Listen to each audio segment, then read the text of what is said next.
It is a real pleasure to be part of the 2021 Women's Political Leadership Summit, which is a great opportunity for us as women leaders to work together for meaningful change.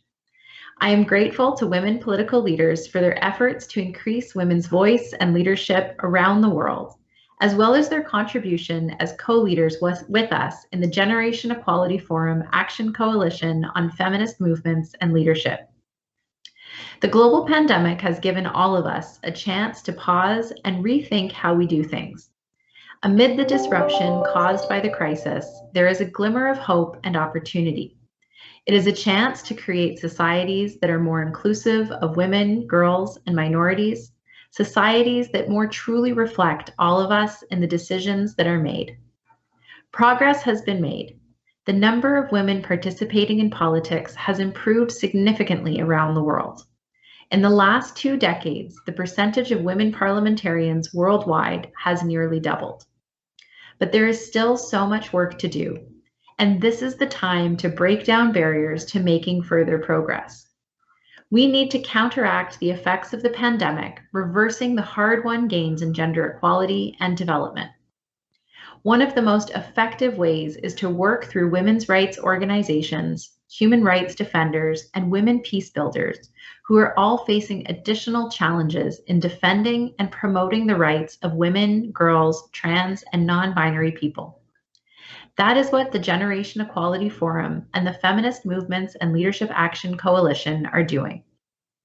They work with a diverse group of feminist organizations and funds that include women's rights organizations, philanthropists, international organizations, and countries like the Netherlands and Malawi. This leadership group demonstrates the power of collective action. They have identified 4 key areas that need action in order to advance gender equality, human rights, and peace. They are working to improve funding for feminist organizations, protect civic space, advance feminist leadership and policies, and support organizations that represent adolescent girls and youth. Canada is ready to do its part to advance these actions. A feminist vision informs our international policies and programs. For example, our Feminist International Assistance Policy commits 95% of our development programs to target gender equality and the empowerment of women and girls. We launched our Women's Voice and Leadership program to support local women's and women's rights organizations. And Canada was a foundational funder of the Equality Fund, which brings together government, civil society, the private sector, and philanthropists under one umbrella to support gender equality. We are committed to inspiring others to join us. That is why at the Mexico Generation Equality Forum, along with the Equality Fund and the Ford Foundation, we invited others to help build a global alliance for sustainable feminist movements. This alliance intends to bring women's rights organizations, women's funds, and donors together to improve support for feminist organizations. We are confident that over the next 5 years, we can collectively raise the bar for better funding for women's rights organizations and movements. Canada will continue to advocate ardently to protect civic space and the crucial role women peace builders, human rights defenders, and feminist leaders play. That means including adolescent girls and youth feminist leaders in a meaningful way in the work of the Feminist Movements and Leadership Action Coalition and Generation Equality Forum. We will continue to champion this as we move ahead, and we want others to join us in advancing these important issues that are so central to achieving gender equality for everyone. Generation Equality Forum holds a lot of promise as an opportunity for collaboration in a better, more inclusive future. I continue to be inspired by the leaders of the forum who represent all generations, backgrounds, and perspectives, and I look forward to a dynamic 5 years of progress. Thank you. Je suis honoré de prendre la parole à ce sommet international en ma qualité de député de la République de Guinée, membre actif de Women Political Leaders, en vous annonçant qu'au moment où je vous parle, les femmes guinéennes parlementaires, femmes politiques de la société civile sont réunies pour donner corps à cette campagne mondiale que Génération Égalité que portent les Nations Unies en faveur des femmes. Oui, en République de Guinée, désormais, nous avons acquis des choses que nous voulons protéger et encourager, car désormais la parité est totalement acquise dans la Constitution, mais aussi toute forme de violence violences faites aux femmes est condamnée. C'est pour dire que nous devons continuer à amplifier la voix des femmes politiques, amplifier la voix de tous les gouvernements qui devraient interagir pour arriver à protéger les femmes de partout dans le monde, sur le plan économique, le plan social, bref, tous les plans doivent être pris en compte. Mais cela dépendra justement d'une amplification mondiale que vous portez en ce moment. C'est pourquoi j'aimerais rendre hommage à nos prédécesseurs et à vous qui êtes en ce moment en train de nous regarder pour vous dire que oui, les femmes ont leur place et cela dépendra du monde entier, mais surtout avant tout des femmes. I'm Gifty Chum Ampofo, Member of Parliament in the Republic of Ghana and WPL Ambassador for Ghana. Ghana has joined WPL co-leader of the Generation Equality Action Coalition on feminist movement and leadership in generating commitment towards determining this new normal after COVID-19. Global change starts at the national level. Ghana is determined to act as a change maker. We are determined in creating commitments and actions to promote women's leadership across all aspects of public and economic life. Ghana is honored to host a transformative dialogue on 28th June 2021 with this determination. Here, women parliamentarians will generate a series of commitments to present to the highest executive leaders of our country a path forward towards equality in our society. In this new normal, women are at an advantage because we could be in our homes, in our offices, and elsewhere to educate ourselves through the magic of internet, to attend global conferences, and also to work to improve our economic lives. I therefore appeal to everybody, both in the country and outside the country, that with this roundtable conference, we wish to interact with our partners all over the world and also learn the new life after COVID. Thank you. Assalamualaikum to everyone. I am Zuraida Kamarudin, WPL Ambassador for Malaysia and Minister of Housing and Local Government. On 12 April 2021, Malaysia held a roundtable discussion on the 6 themes addressed by the Action Coalition. In conclusion, Malaysia commits and is agreeable to most of the actions drafted out and will sit and meet again to discuss in detail how to go about implementing the actions through the various ministries. While the Parliament is currently suspended due to the emergency ordinance, the Cabinet still sits every week to address issues that affect the country. Among the key takeaways from the roundtable discussion were the need to include cultural and religious perspectives to the action mentions. There was also a unanimous call for more data to be made available and for world bodies to heed views from an ASEAN perspective.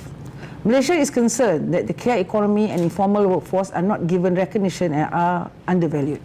Malaysia urges the United Nations to consider a more localized context of bodily autonomy to suit the ASEAN culture, which is more conservative in nature. While Malaysia recognizes the importance of sex education in schools, it is also largely dependent on the cultural and religious setting in the country. As the majority of Malaysians are Muslims, Malaysia has to first adhere to Islamic teachings. Lastly, Malaysia strongly agrees to increase women's participation in decision-making to boost the number of women in leadership, but there is a need for more financial support to move gender parity. With that, we hope that the Generation Equality Forum will consider our views from Malaysia. Thank you very much. I believe policymakers and governments are powerful actors in achieving legislative change. Political leaders have the power to inspire and accomplish transformational changes in society. Global framework is urgently needed to carry forward a great mission where gender equality is embedded in all aspects of political and economic decision-making around the world. WPL has called on the strength of its global network of thousands of women political leaders to define and advance high-level commitments that lead to transformation. Indonesia has answered this call. We are committed to do actions to promote women's leadership across all aspects of political and economic life. It is with this determination, Indonesia is honored to have hosted a transformative dialogue on 8 June 2021. Here, women's parliamentarians have generated a series of commitments to present to the highest executive leaders of our country a path forward towards equality in our society. These commitments will ensure women's full and effective participation as well as equal opportunities for leadership at all levels of decision-making in political, economic, and public life. As women political leaders, we are contributing by mobilizing our political leadership to make commitments to achieve gender equality through strengthening women political and economic participation. There are a lot of work ahead us, but I, Irina Yusiana Roba Putri, member of Indonesia Parliament, will continue to make concrete actions to fulfill our commitments to accelerate gender equality in Indonesia. I'm Representative Rosanna Shack, a minority female lawmaker in the Liberian legislature who is physically challenged. I gathered the inspiration to be a representative in order to ensure inclusion of all persons, regardless of their physical condition. I am an example that being physically challenged is not an inability, but an opportunity to ensure inclusion at all levels. I therefore commit to advocating at all levels to ensure that generational equality means the inclusion of everyone. I am Senator Yombikanga Lawrence, one of only 2 female senators out of 30 members of the Liberian Senate. I have been privileged to have been elected twice to represent my constituency. I have been subjected to negative nuances of being the only female in an all-male legislative body, but I have used the many challenges to be my stepping stones. I therefore commit generational equality. I'm Cornelia Kurat-Tokpa, a female opposition politician. I took part in an elections in Liberia and experienced extreme electoral violence specifically geared towards me because I was a female. I therefore commit to working to end electoral violence and to generational equality. I'm Representative Elena Torre, the Ambassador for Women Political Leaders of Liberia and one of the youngest female representatives in the Liberian legislature. As one of only 8 females in a body of 73 members, our voices are muted and the effects of the action we truly want done in the legislature are nominal. But we must continue this march forward until the voices of women, who make up 50% of the population, is equitable. I therefore commit to generational equality. Thank you.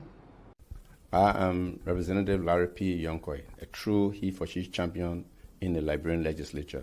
I am a proud father of 2 daughters, and I'm a fighter for female empowerment at all levels, and have used my office to work for gender equality laws.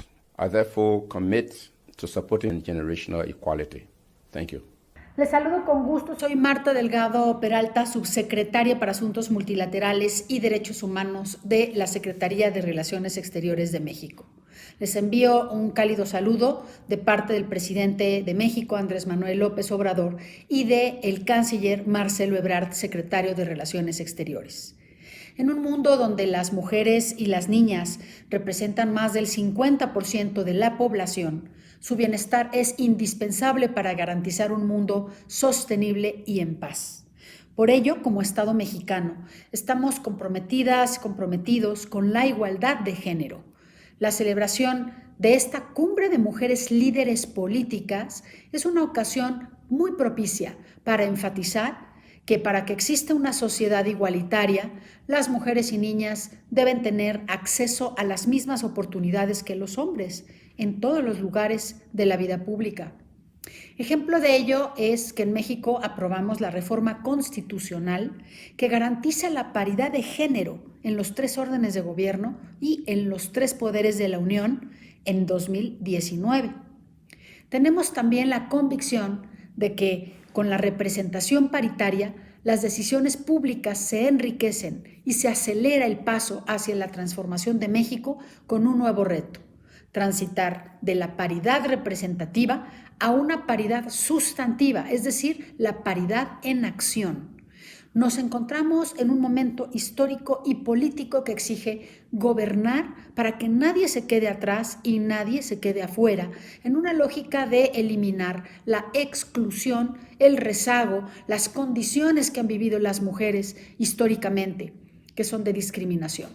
Reconocemos que por la pandemia de COVID-19, nuestra participación es más necesaria que nunca, en particular todas las mujeres en su diversidad. En México, por ejemplo, realizamos acciones afirmativas para que más mujeres con discapacidad, indígenas, afromexicanas, de la diversidad sexual, estén representadas en los espacios políticos de toma de decisiones.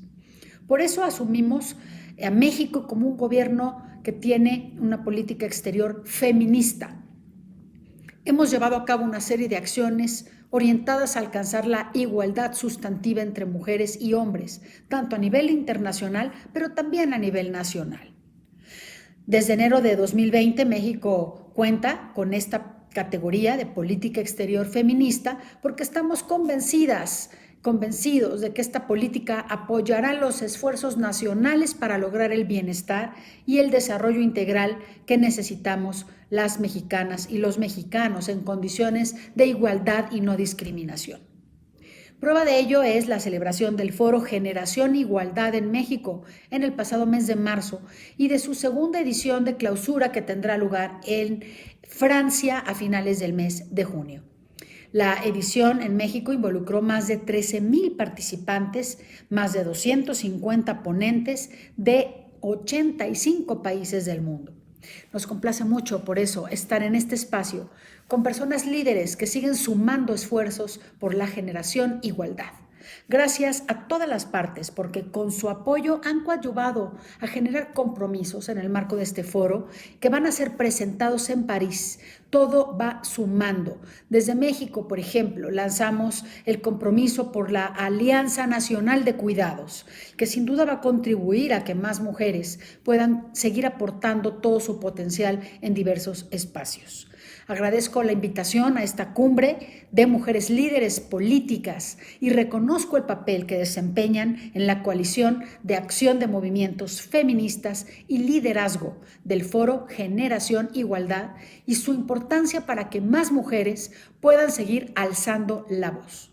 Exhorto a todas a seguir comprometiéndose, a todos también con la agenda de igualdad de género. Eso es lo justo, porque la sostenibilidad que queremos para el año 2030, que forma parte de nuestra agenda, y más allá de ese año, nos debe incluir a las mujeres de manera integral. No hay que dar pasos hacia atrás. Los derechos humanos de las mujeres y las niñas son derechos, no son negociables. Muchas gracias a todas y todos por su atención.